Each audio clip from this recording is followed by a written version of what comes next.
Épuisé, je me suis évanoui et me suis réveillé aux soins intensifs. Ma famille m'y a laissé pour s'envoler à Hawaï. 5 jours plus tard, mon père revient en trombe exiger ma sortie. On lui tend le registre des visiteurs. Il le lit et blêmit. Le même nom, chaque nuit. Il recule en hurlant, non. Ce n'est pas possible. Je m'appelle Ivy Ellison et j'avais 30 ans lorsque je me suis réveillé aux soins intensifs et que j'ai réalisé que les personnes que j'avais passé ma vie à protéger m'avaient abandonné.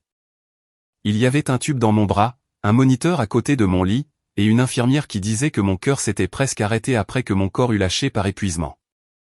J'ai essayé de demander où était ma famille, mais ma gorge était comme du papier de verre.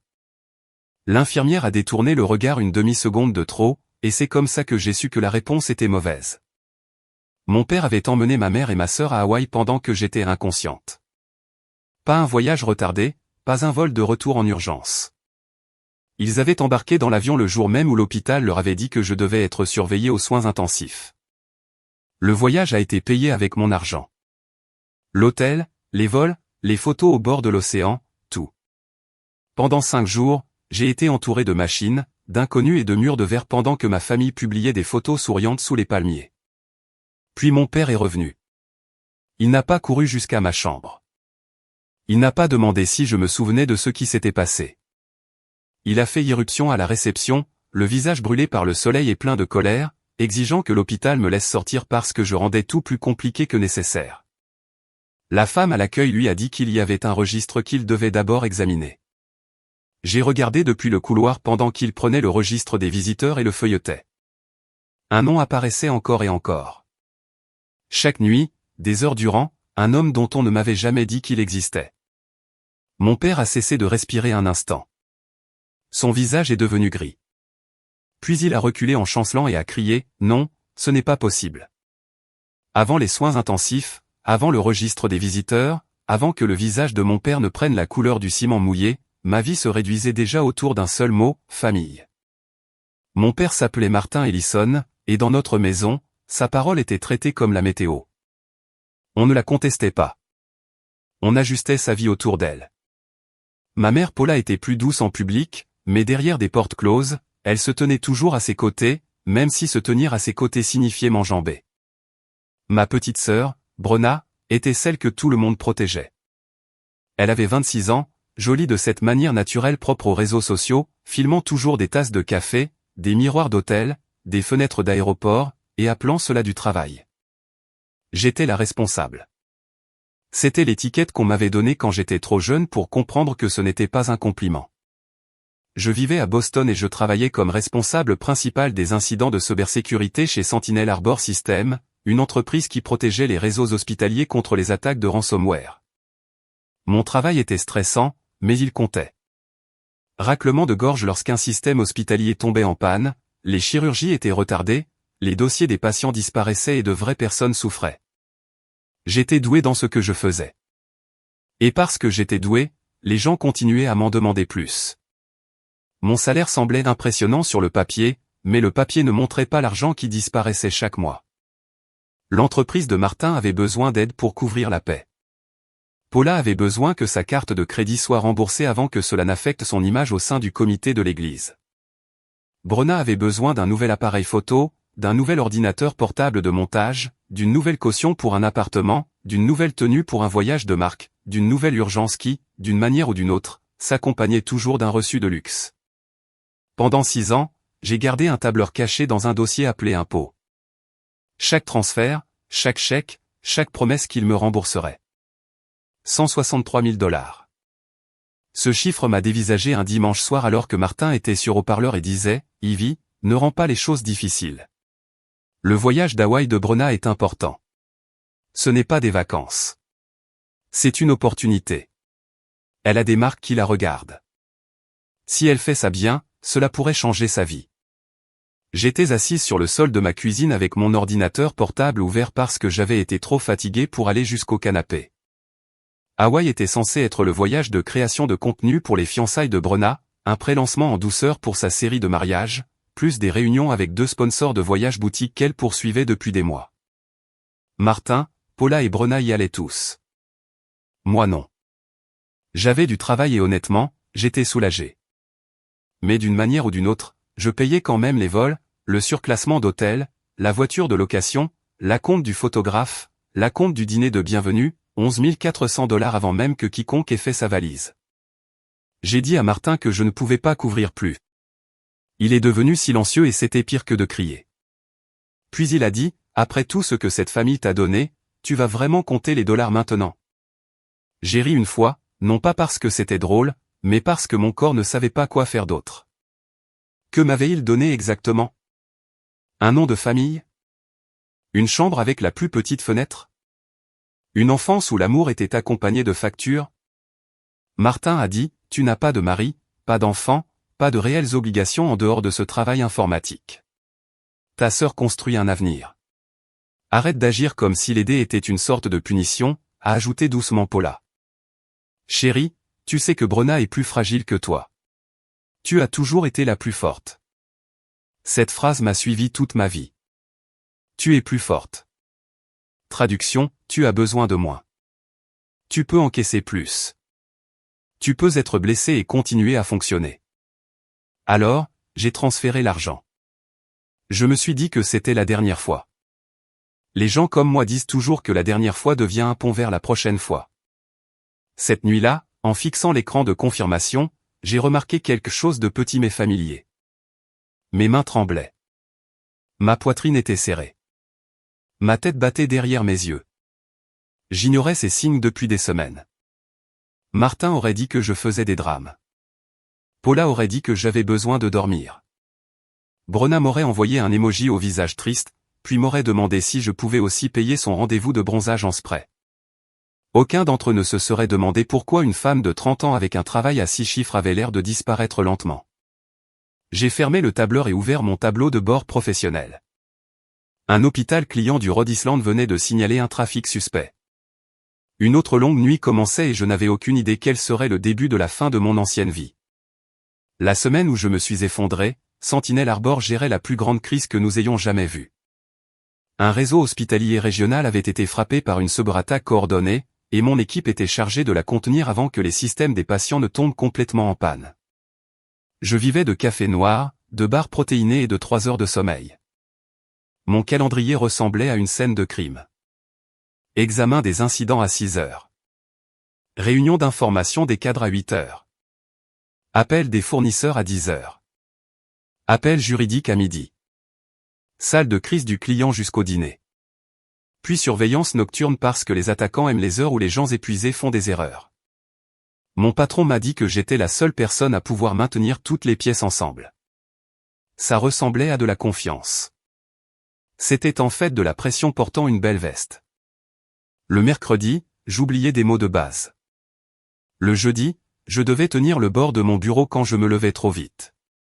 Le vendredi, mon cœur se mettait soudainement à battre la chamade alors que j'étais assise, comme si mon corps essayait de s'enfuir sans moi. J'ai failli appeler mon médecin, mais Martin a appelé le premier. Il avait besoin que je vérifie un paiement de fournisseur pour son entreprise parce qu'un de ses chèques avait été refusé. J'ai dit, « Papa, je ne me sens pas bien. » Il a soupiré comme si ma santé était un mauvais service client. « Ivy, tout le monde est fatigué. Tu penses que je n'ai jamais été fatigué en t'élevant? Brenna part demain. Ne gâche pas cette semaine. » Ce mot gâché m'a frappé plus durement qu'il n'aurait dû. Je n'avais pas crié. Je n'avais pas refusé. J'avais simplement dit que je n'allais pas bien. Et d'une manière ou d'une autre, c'était devenu une menace pour le bonheur de Brenna. Paula a pris le téléphone et a adouci la lame. Ma chérie, ton père est stressé. Aide-le juste ce soir et ensuite repose-toi ce week-end. Mais j'étais de garde ce week-end-là. Il le savait. Il s'en fichait tout simplement. À 23h18 ce soir-là, j'étais seul dans le bureau de Sentinel Harbor à Boston, fixant 3 écrans remplis de journaux de serveurs. La ville à l'extérieur des fenêtres était noire et argentée. À l'intérieur, les lumières étaient trop vives, l'air trop froid, et mon corps semblait appartenir à quelqu'un d'autre. J'ai tendu la main vers ma bouteille d'eau et je l'ai ratée. Mes doigts ont frôlé le plastique mais ne se sont pas refermés dessus. Je me souviens avoir regardé ma main et pensé, c'est étrange. Puis les chiffres à l'écran se sont brouillés. Une ligne de code s'est étirée de côté comme si elle fondait. Ma poitrine s'est serrée, pas brusquement, mais lourdement, comme si quelqu'un avait placé une pierre sous mes côtes. J'ai essayé de me lever. Le sol a basculé. Je me souviens du bruit de ma chaise roulant vers l'arrière. Je me souviens avoir pensé que je devais appeler quelqu'un, pas mon père, pas ma mère, quelqu'un d'utile. Puis tout est devenu blanc sur les bords et a disparu. Un agent de sécurité m'a trouvé 12 minutes plus tard. À minuit, j'étais dans une ambulance. À minuit 41, j'étais au Commonwealth Medical Center. Je ne le sais que parce l'infirmière me l'a dit plus tard. Mon diagnostic officiel était un épuisement sévère compliqué par une myocardite aiguë, une arythmie dangereuse, une déshydratation et une instabilité cardiaque induite par le stress.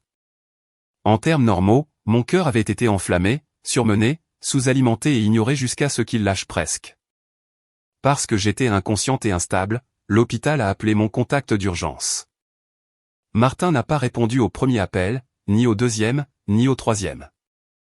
À 6h32, il a fini par décrocher. La note dans mon dossier disait « Père avisé ». La famille déclare qu'elle arrivera sous peu. Ils sont arrivés à 9h10. Martin, Paula et Brona. Ma famille est restée pendant 28 minutes. 28 minutes après 30 ans. Brona ne s'est pas approchée du lit. Elle est restée près de la porte parce que, selon l'infirmière, les hôpitaux l'angoissaient et elle ne voulait pas pleurer avant son vol. Paula a demandé si je pouvais les entendre. Martin a demandé combien de temps durait généralement l'observation aux soins intensifs et si une sortie pouvait avoir lieu rapidement si je me réveillais. Le médecin lui a dit que j'étais stable mais dans un état critique. Stable mais critique. Martin n'a entendu que le premier mot. À 10h04, il est sorti dans le couloir et a appelé la compagnie aérienne. À 10h16, Paula a demandé à l'infirmière si l'hôpital les appellerait si quelque chose changeait. À 10h22, Brona a publié une photo de sa valise avec la légende « J'essaie de rester positive avant le paradis ».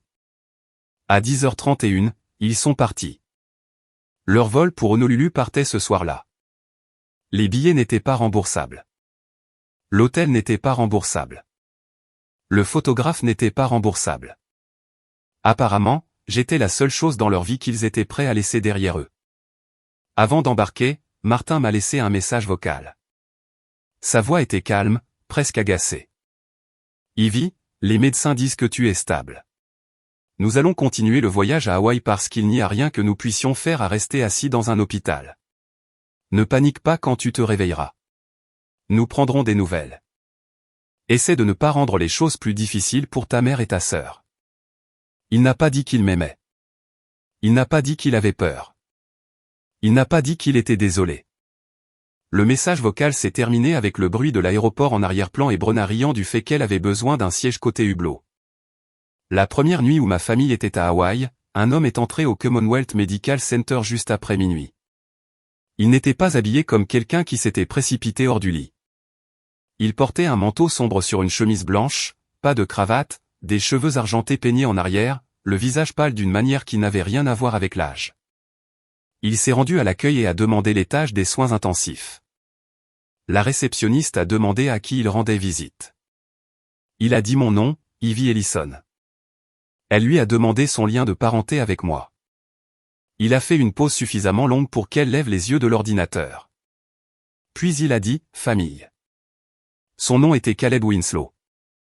Je ne le savais pas encore. Je ne savais pas qu'il avait pris l'ascenseur jusqu'au 5e étage, marché jusqu'au mur de verre devant ma chambre, et s'était arrêté comme si son corps ne pouvait pas franchir une ligne invisible. Je ne savais pas qu'il s'était tenu là pendant près de 2 heures sans s'asseoir. L'infirmière de nuit, Dana Ruiz, l'a remarqué parce que les infirmières en soins intensifs remarquent tout. Il ne faisait pas les 100 pas. Il ne passait pas d'appel. Il ne dérangeait pas le personnel et n'exigeait pas d'informations qu'il n'avait pas le droit légal de recevoir. Il regardait juste les moniteurs à travers la vitre et me regardait comme s'il comptait chaque respiration.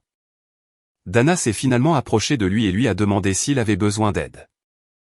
Il a répondu « J'ai juste besoin de savoir qu'elle n'est pas seule ». Dana a demandé s'il voulait entrer. Il a regardé la porte puis m'a regardé. « Pas encore », a-t-il dit. « Je ne suis pas sûr de le mériter ». Cette phrase est restée gravée dans la mémoire de Dana. Elle m'a dit plus tard que la plupart des familles aux soins intensifs s'effondrent bruyamment ou s'accrochent fermement. Caleb ne faisait ni l'un ni l'autre. Il portait son chagrin comme un verre d'eau rempli à ras-bord, en faisant attention de ne pas le renverser de peur que quelqu'un d'autre ne glisse. Avant son départ, Dana lui a demandé de signer le registre des visiteurs. Il a écrit Caleb Winslow. Lien de parenté, famille. Arrivée, minuit 14. Départ, 2h31. La nuit suivante, il est revenu plus tôt. Cette fois, il a apporté un dossier. Il a demandé à parler au médecin traitant, non pas comme quelqu'un essayant de me contrôler, mais comme quelqu'un offrant des antécédents médicaux pertinents. Il a déclaré qu'il y avait un schéma familial d'inflammation cardiaque, d'arythmie et d'effondrement soudain sous l'effet du stress physique. Il a dit, « Je comprends les règles de confidentialité. Je ne vous demande pas de confirmer quoi que ce soit que vous ne puissiez pas confirmer. Je vous demande de prendre en compte ces informations si cela peut l'aider. » Le médecin a pris le dossier. Ces informations ont changé la façon dont il me surveillait. Ils ont prescrit des tests supplémentaires. Ils ont ajusté les médicaments. Ils ont détecté un rythme dangereux avant qu'il ne se transforme en quelque chose de pire. Caleb ne m'a pas sauvé parce qu'il était riche ou puissant. Il m'a sauvé parce qu'il s'est présenté avec la seule chose que ma famille n'avait jamais pris la peine de me donner, de l'attention. La troisième nuit, il est enfin entré dans ma chambre. Dana a regardé à travers la vitre alors qu'il se tenait à côté du lit. Il n'a pas touché ma main au début. Il avait l'air terrifié à l'idée de me déranger. Après un long moment, il a rapproché la chaise des visiteurs et s'est assis. Dana ne pouvait pas entendre ce qu'il disait, mais elle voyait sa bouche bouger. Plus tard, quand elle lui a demandé, il a seulement répondu « Je lui ai dit que j'étais désolé d'avoir mis si longtemps. » Pendant 5 jours, son nom a rempli le registre des visiteurs. Caleb Winslow, 23h52 à 2h40. Caleb Winslow, 22h18 à 10h05. Caleb Winslow, minuit 3 à 4h11. Caleb Winslow, chaque nuit. Martin Ellison, aucune entrée après le premier matin. Paula Ellison, aucune entrée. Brenna Ellison. Aucune entrée. Quand je me suis réveillé, ma gorge me brûlait et mon corps semblait brisé en morceaux séparés. La première chose claire que j'ai vue était la chaise vide à côté de mon lit. La deuxième était une couverture pliée posée soigneusement à mes pieds. La troisième était un gobelet en carton d'eau glacée avec une paille pliée vers moi, comme si quelqu'un avait pensé à l'angle exact que ma main faible pouvait atteindre. Dana est entrée et a souri comme si elle m'attendait revenir de très loin. « Tu nous as fait peur » a-t-elle dit. J'ai essayé de parler, mais seul un son rauque est sorti. « Famille ?» Son sourire a pâli. Ils sont à Hawaï. J'ai fermé les yeux, même à moitié sous sédatif, même entouré de machines. J'ai ressenti de l'humiliation avant de la tristesse. Bien sûr, ils y étaient. Puis Dana a dit, mais tu n'étais pas seul. Il y avait quelqu'un ici chaque nuit. J'ai rouvert les yeux. Qui? Elle a hésité, puis m'a tendu la tablette avec le registre des visiteurs. Un nom, encore et encore. Caleb Winslow. Je l'ai fixé jusqu'à ce que les lettres cessent de ressembler à des lettres et commencent à ressembler à une porte devant laquelle je m'étais tenu toute ma vie sans savoir qu'elle était là. Martin est revenu d'Hawaï le 5e jour, non pas parce que je lui manquais, mais parce que quelque chose à la maison nécessitait ma présence. J'ai appris plus tard que son compte professionnel avait été gelé à la suite d'un litige de paiement, et que la seule personne qui savait comment accéder aux documents de sauvegarde, c'était moi. Brenna avait aussi une facture de sponsor qui devait être corrigée avant qu'elle ne puisse être payée pour le contenu d'Hawaï. Ainsi, mon père, qui n'était pas revenu quand mon cœur était instable, est revenu quand son argent l'était. Il est arrivé au Commonwealth Medical Center vêtu d'une chemise en lin et d'un coup de soleil coûteux. Paula était derrière lui, silencieuse et nerveuse. Brenna les suivait, l'air irrité comme si l'hôpital avait interrompu son tableau d'inspiration de vacances. Martin n'est pas venu directement dans ma chambre. Il est allé à la réception et a annoncé qu'il ramenait sa fille à la maison. La réceptionniste, une femme nommée Marabelle, a vérifié le dossier et lui a dit que je n'étais pas autorisé à sortir. Martin s'est penché en avant et a baissé la voix de cette manière que font les hommes lorsqu'ils croient que le volume est indigne d'eux, mais que le contrôle ne l'est pas. Je suis son père. Je décide de ce qui est le mieux pour elle. Marabel est restée polie. Monsieur, votre fille est une patiente adulte. L'équipe médicale doit l'autoriser et elle doit donner son consentement.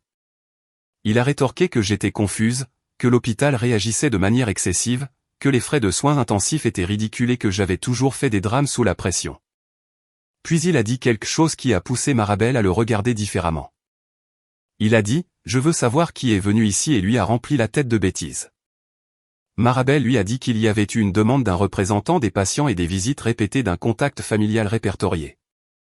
Martin s'est figé. Quel contact familial ? Marabel a déclaré qu'avant de pouvoir discuter des détails d'accès aux soins, il devrait examiner et vérifier le registre des visiteurs car il semblait y avoir un conflit relationnel. Elle a tourné la tablette vers lui. J'étais assise dans un fauteuil roulant près des portes des soins intensifs parce que Dana venait de m'emmener faire une courte promenade supervisée. J'ai vu Martin prendre la tablette. J'ai vu son pouce glisser une fois, 2 fois, 3 fois. J'ai vu la seconde exacte où son monde s'est fissuré. Caleb Winslow. Caleb Winslow. Caleb Winslow. Chaque nuit, famille. La bouche de Martin s'est ouverte, mais aucun son n'en est sorti. Paula s'est approchée, a vu le nom et a attrapé le comptoir comme si ses genoux avaient cédé. Brona a dit, « Papa, qu'est-ce qui ne va pas chez toi ?» Martin a reculé du bureau, tenant toujours la tablette. Son visage était devenu gris. Pas pâle, gris, comme si quelque chose à l'intérieur de lui s'était gâté. Puis il a crié, « Non, ce n'est pas possible. » Les gens dans le hall se sont retournés.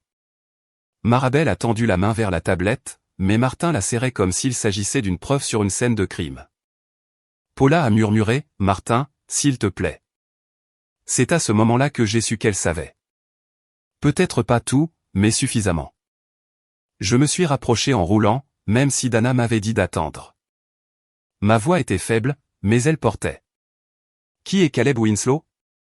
Martin s'est retourné vers moi. Pour la première fois depuis mon réveil, il avait l'air d'avoir peur de moi. Pas pour moi, de moi. Il a dit, « Ivy, retourne dans ta chambre. » J'ai redemandé. « Qui est-il » Brona nous regardait tour à tour, soudainement moins agacée. Paula a commencé à pleurer silencieusement. Martin l'a pointé du doigt. « Ne dis pas un mot. » Sa voix n'était plus que pure panique maintenant. Cela ne ressemblait pas à un père protégeant sa fille. Cela ressemblait à un homme gardant un sous-sol verrouillé pendant que de la fumée s'échappait sous la porte. Marabel a appelé la sécurité, non pas parce que quelqu'un avait été violent, mais parce que le hall était devenu trop calme. Martin s'est avancé vers moi et a dit, « Cet homme n'est personne. Il n'a aucun droit d'être près de toi. » J'ai regardé le registre des visiteurs qui brillait toujours dans sa main. « Il a été ici plus que vous. » Cette phrase a frappé plus fort que n'importe quel cri. La mâchoire de Martin s'est crispée. « Tu ne comprends pas ce qu'il est. » Paula a soudainement sangloté. « Martin, ça suffit. » Il s'est retourné contre elle si vite que Brona a tressailli. Paula a couvert sa bouche, mais la vérité s'était déjà mise en marche. Elle a dit, « Ivy, je suis désolé. Je suis tellement désolé. » J'ai senti l'air changer autour de moi. Dana est venue se placer derrière mon fauteuil roulant, une main sur la poignée, me stabilisant sans me faire me sentir faible. Martin a dit, « Paula, je le jure devant Dieu. » Paula l'a regardé avec 30 ans de peur et a dit, « Elle a failli mourir. Il l'a trouvée parce que nous l'avons abandonnée. Peut-être que Dieu en a fini de nous laisser enterrer ça. » Brona a chuchoté, « Enterrer quoi ?» Personne ne lui a répondu. Les yeux de Martin sont passés de Paula à moi puis à la tablette. Et soudain, l'homme qui avait passé ma vie à me dire que je lui étais redevable avait l'air de celui qui avait une dette trop importante pour y survivre. Plus tard, les morceaux sont sortis rapidement et de manière laide. Caleb Winslow avait connu Paula avant qu'elle n'épouse Martin. Il l'avait aimée. Elle était tombée enceinte avant que Caleb ne parte pour une mission médicale de la marine à l'étranger. Martin, qui courtisait déjà Paula, l'a convaincu que Caleb ne reviendrait pas. Puis, après ma naissance, il a envoyé une lettre à Caleb.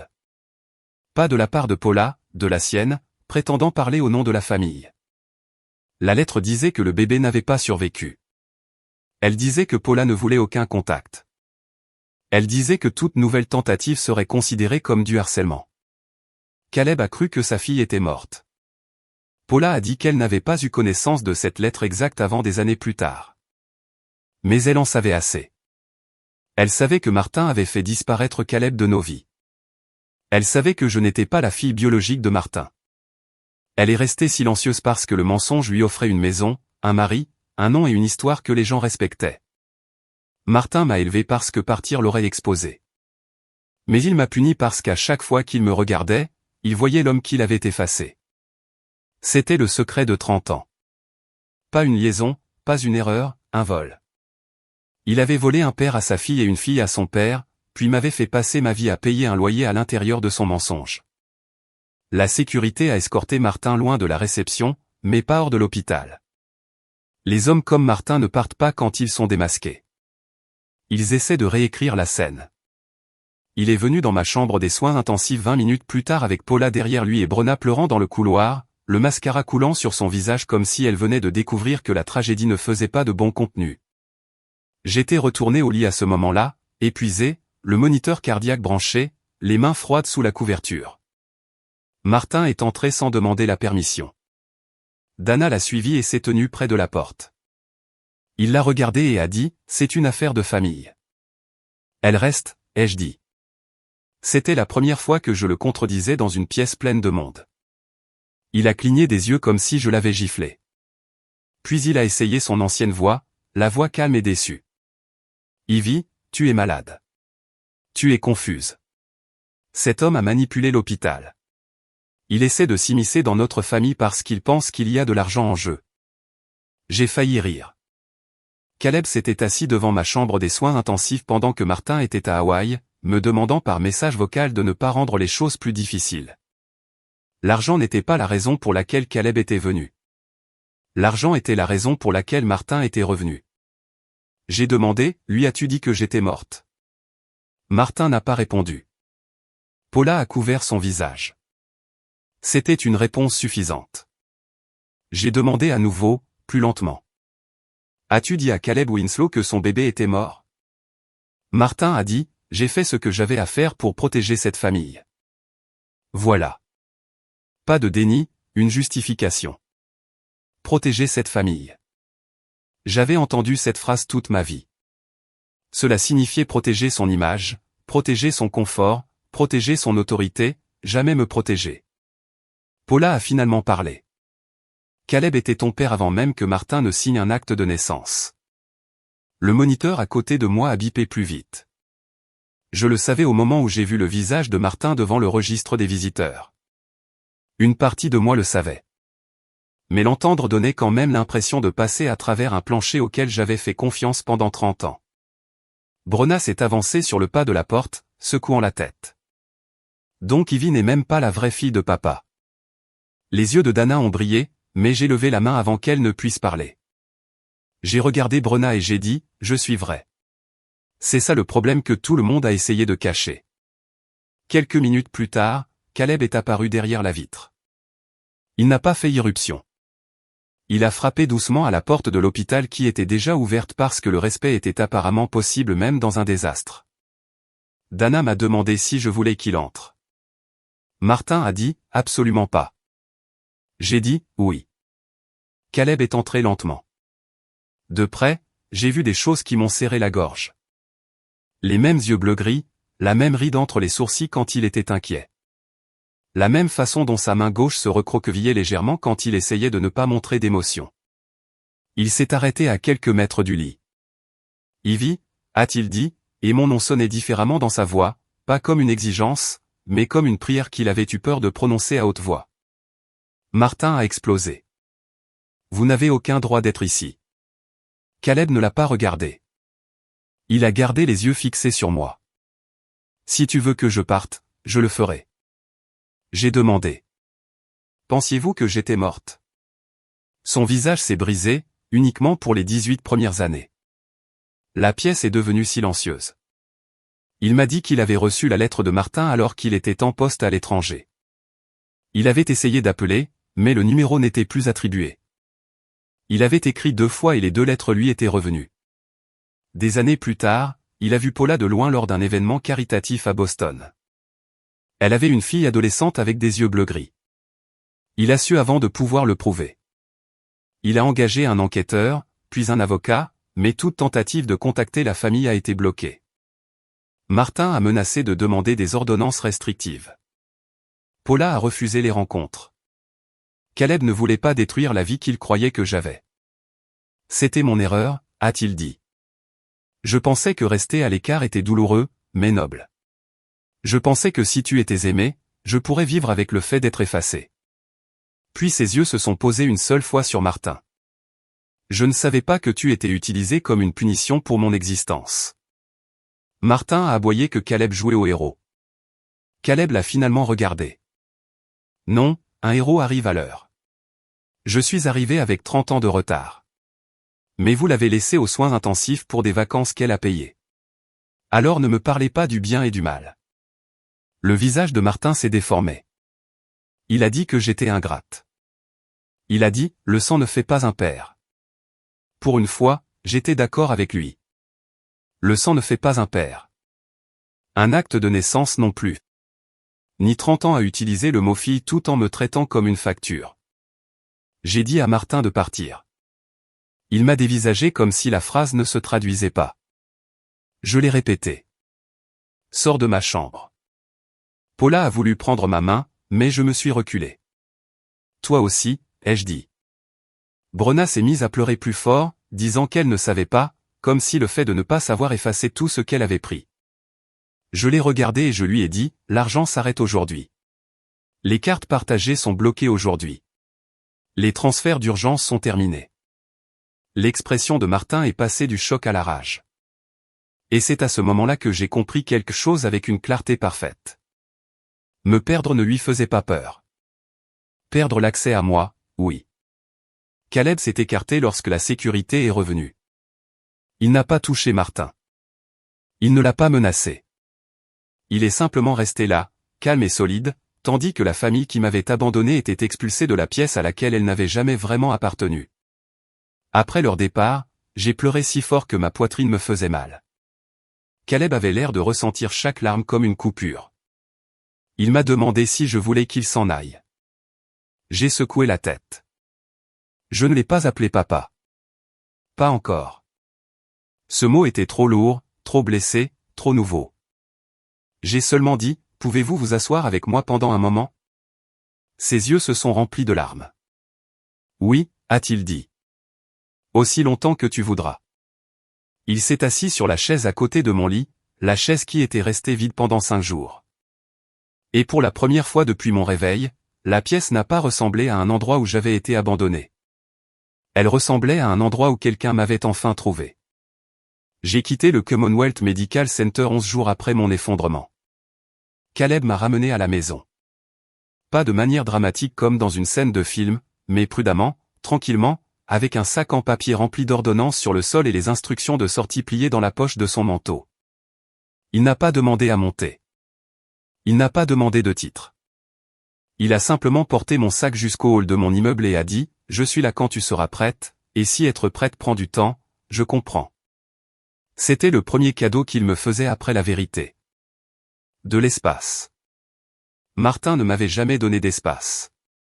Il remplissait chaque silence par des obligations. Il a appelé le lendemain matin. Puis Paula a appelé. Puis Brenna. Puis Martin à nouveau d'un numéro différent. Je n'ai pas répondu. Au lieu de cela, j'ai fait des choses que j'aurais dû faire des années plus tôt. J'ai bloqué la carte partagée. J'ai changé tous les mots de passe. J'ai retiré Martin des formulaires de contact d'urgence. J'ai envoyé un seul message écrit à tous les 3. Je me rétablis. Ne me contactez pas pour de l'argent. Ne venez pas à mon appartement. Tout autre problème de compte financier passera par un avocat. Martin a répondu en moins de 4 minutes. Tu fais une erreur. Tout ce que j'ai fait, c'était pour te protéger. C'est le dernier message de lui que j'ai lu pendant longtemps. Caleb m'a aidé à trouver une avocate, une femme calme nommée Denise, spécialisée dans les abus financiers familiaux et l'usurpation d'identité. Nous avons découvert que Martin avait utilisé mon nom comme garant sur 2 demandes de crédit commercial. Il m'avait également inscrite comme bailleuse de fonds silencieuse pour un contrat de rénovation sans mon consentement. Il pensait que parce que j'étais sa fille, mon nom était sa propriété. Denise n'était absolument pas de cet avis. En l'espace d'un mois, des lettres juridiques ont été envoyées. En 2 mois, Ellison Home Restauration a perdu un client majeur lorsque le litige a été connu dans le cercle des affaires locales de Martin.